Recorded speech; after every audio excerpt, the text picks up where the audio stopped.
Salut les amis, j'espère que vous allez bien. Nous allons parler d'une petite critique F1 du coup qui est sortie au cinéma ce mercredi 25 juin, qui était en avant-première du coup lundi soir. Donc je l'ai vu déjà lundi soir le 23 juin. Franchement, allez, on va pas faire une grande critique. Franchement, c'était quand même du coup un film quand même plutôt bien préparé. Donc le réalisateur Joseph Kosinski, du coup, qui a réalisé Top Gun Maverick, que tout le monde a vu, forcément, qui avait forcément dans le film Top Gun des caméras franchement fixes, ouais, sur les cockpits des avions. Et puis là, soudainement, pour ce film F1, ils sont rotatifs. Donc forcément, j'imagine que ça a été fait sur mesure par Sony. Donc c'est des caméras Sony qui a été utilisées lors du tournage. Avec forcément des visuels rotatifs afin de doubler voilà, toutes les personnes dans le film, tous ses concurrents. Donc franchement, ça a donné franchement une très belle réalisation. Donc Brad Pitt, franchement, à son âge, 61 ans je crois, c'est ça ce qui était dit. Donc oui, qui est pilote de F1. Bon voilà, c'est tant qu'il travaille bien et puis qu'il fait beaucoup d'exercices physiques, il n'y a aucune raison pour que les gens disent qu'il est trop vieux, évidemment, pour incarner ce personnage. Donc non, franchement, non, il a extrêmement bien joué. Kerry Condon aussi qui a extrêmement bien joué, une actrice que j'avais pas vue depuis très longtemps, vraiment. Je vous avoue que cette actrice, je l'ai vue que dans un seul film à l'époque, c'était dans Danny the Dog, qui jouait Victoria.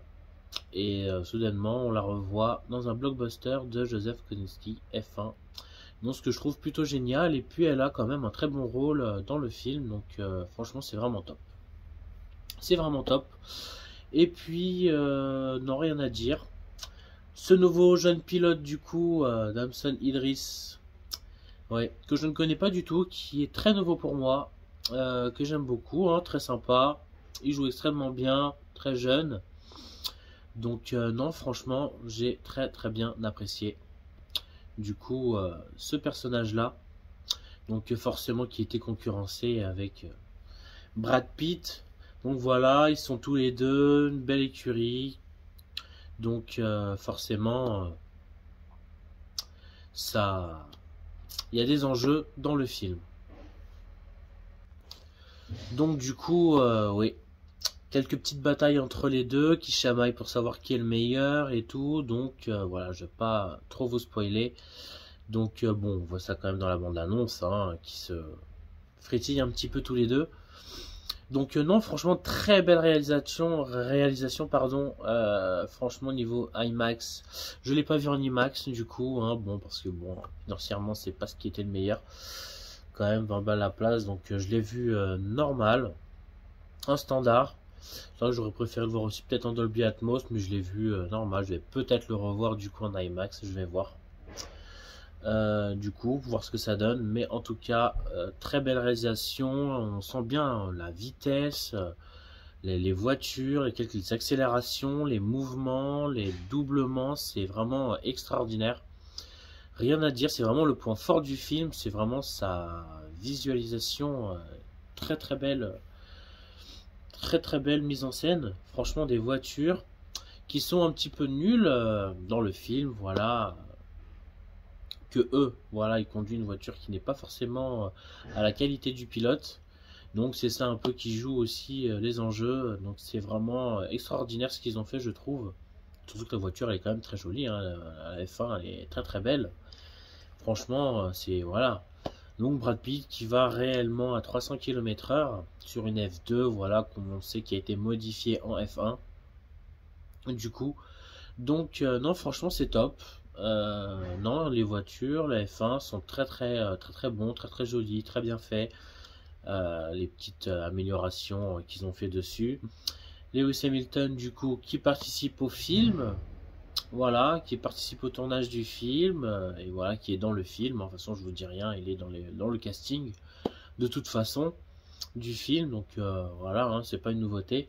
C'est tout à fait logique, forcément, puisque c'est aussi grâce à Lewis Hamilton que Brad Pitt a pu prendre le volant parce que forcément il fallait bien qu'il prouve au meilleur champion du monde de F1, Lewis Hamilton, ce qu'il avait dans le ventre. Brad Pitt, voilà, pour exercer le tournage. Donc il fallait vraiment qu'il sache piloter une F1 ou une F2 du coup pour pouvoir faire le tournage du film, mais il faut dire que c'est un sacré pilote. Ouais. Et comme j'ai vu aussi, Brad Pitt a reçu quand même 2 offres du coup pour sa performance au film, 2 offres d'écurie, Daytona et puis l'autre je ne sais plus, quoi, Le Mans je crois, en GT. 2 écuries en GT pour Le Mans et Daytona. Donc non, franchement, c'est vraiment bien pour lui. Il ferait vraiment un sacré bon pilote quand même, franchement. S'il aurait fait ça plus tôt, ça aurait pu en faire une belle carrière pour lui. Mais bon, voilà, un Brad Pitt que tout le monde connaît. Mais franchement, je suis content quand même de le voir. Franchement, dans un blockbuster pareil, parce que c'est vrai qu'on n'a pas l'occasion de voir Brad Pitt dans de telles situations. Pour moi, c'est un peu la première fois. Hein. Bon, il joue avec des épées dans 3, Seven, avec Freeman. Il a joué dans plusieurs types de films, braquage, hein, avec George Clooney, dans Ocean. Enfin, il a fait tellement de films qu'il a presque tout fait, mais c'est vrai que celui-là, c'est vraiment un niveau supérieur. Donc après, l'autre acteur, Javier Bardem, je sais plus comment son prénom. Voilà, hein, qui a joué le méchant aussi dans Skyfall, qui est un très très bon acteur. Donc c'est lui qui va recruter un peu ce Brad Pitt.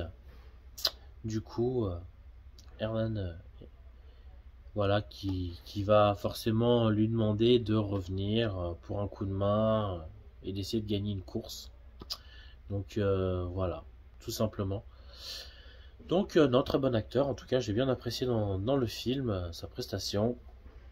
Pareil, Damson Idris, Kerry Condon, franchement elle joue très bien, ils jouaient tous très bien, j'ai même tous les autres acteurs que je ne connais pas non plus tout le monde. Donc non, franchement les circuits, les pistes, ils ont été un peu partout, hein, même quand on peut le voir, Abu Dhabi, Belgique. Donc oui, non, franchement c'était vraiment top. Donc ça s'est réellement passé justement pendant les Grands Prix du coup qui a eu lieu. Donc ils ont accepté du coup de inclure le tournage, du coup cette petite écurie pour le tournage du film. Donc ils ont été invités justement au Grand Prix et puis après bah voilà.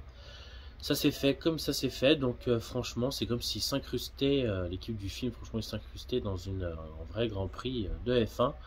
Et ça c'est vraiment plutôt cool, franchement qu'ils acceptaient et que eux bah, ils ont dû forcément faire tout ce qu'il fallait pour réussir, filmer, faire la course, donc tout est vrai, tout est réel. Donc c'est ça qui rend vraiment le point fort du film et c'est vraiment top. Point négatif du film, donc bon après c'est vrai que 2h30 c'était quand même assez long, mais c'était sympa. Voilà, bon c'est vrai que vers la fin on connaît, c'est vrai que des fois c'était un peu, voilà, la même mise en scène un peu sur tout le long du film. Je vais pas dire que c'était chiant ou quoi, mais des fois ouais, peut-être qu'il aurait pu changer peut-être un tout petit peu autre chose à la fin. Mais au niveau évidemment orientation, caméra, au moment de filmer les scènes, mais c'est resté pareil. Donc la fin du film, quoi qu'il en soit, elle est très très bien. Je m'attendais pas à ça. Bon, je m'attendais peut-être à une meilleure fin, mais c'est très très bon. J'avoue, j'ai bien apprécié la fin. Beaucoup de suspense, donc c'est ce qu'il fallait. J'ai bien aimé la fin. Bon, la toute fin, par contre, un peu décevant. Je sais pas pourquoi ils ont inclus ça, même si on savait qu'au début du film, ils voulaient participer à tel. Je vais pas spoiler, mais voilà. Donc bon, là vraiment la toute fin du film au générique, ils auraient pu un petit peu éviter ce petit passage-là. Finir le film avec voilà, lui dans une F1 et puis je sais pas, comme dans Rush par exemple, où 2 voitures viennent faire les caméras et les bruits des moteurs et ça se finisse avec un bon son de musique. Donc à peu près le même délire, donc ça c'est pas fait. J'aurais préféré une fin comme ceci, comme cela, mais ça c'est pas fait. Mais en tout cas, le film en soi, il est très bon. 2h35, quand même assez long. Alors, Top Gun, il durait que 2 heures. Là, forcément, 35 minutes en plus. Donc non, j'ai vraiment bien apprécié quand même ce film.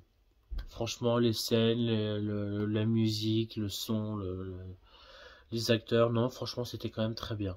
Voilà, comme je dis, les points négatifs, peut-être un peu le scénario, bon, voilà, un peu basique, hein, un peu... Mais quand même bien travaillé, je trouve, même au niveau chamaillement, dispute entre les deux pilotes, le jeune et puis Brad Pitt.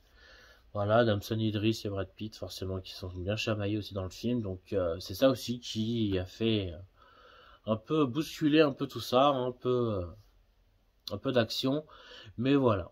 En ce qui me concerne, j'ai bien apprécié le film et puis franchement, c'est top. Je recommande vivement ce film et c'est vrai qu'un film comme ça, on n'en voit pas tous les jours. C'est vrai que c'est loin d'être du cinéma, mais par là, c'est vrai que je veux dire par là que c'est plus, voilà, comme les gens ont dit, c'était plus un truc de un publicitaire, vraiment télé-réalité. Voilà, c'est pas comme si on considérait que c'était du cinéma. Mais ça en est, et puis c'est plutôt sympathique de voir un tel film, vraiment. Ça aurait pu être pire, vraiment, ça aurait pu être pire. Donc franchement, merci à ce réalisateur qui a fait un excellent boulot dessus et aux acteurs, du coup. Donc faut dire que j'espère que niveau qualité d'image, ce sera forcément, j'espère en 4K Dolby Vision. Et peut-être on aura du Dolby Atmos en VO et en VF, je l'espère, quand le film sortira, sans doute du coup en novembre. Ouais, il sortira sans doute en novembre. Donc j'ai hâte de l'acheter et le tester sur Mom Cinéma. En tout cas, merci pour m'avoir écouté pour cette critique. J'espère que ça vous a plu. Je donnerai une note franchement de, allez, je vais être gentil, un bon 9 sur 10. Vraiment sur le film. Parce que j'ai trouvé vraiment très sympa. Allez, j'espère que ça vous a plu. N'hésitez pas à vous abonner. Je vous dis à très bientôt.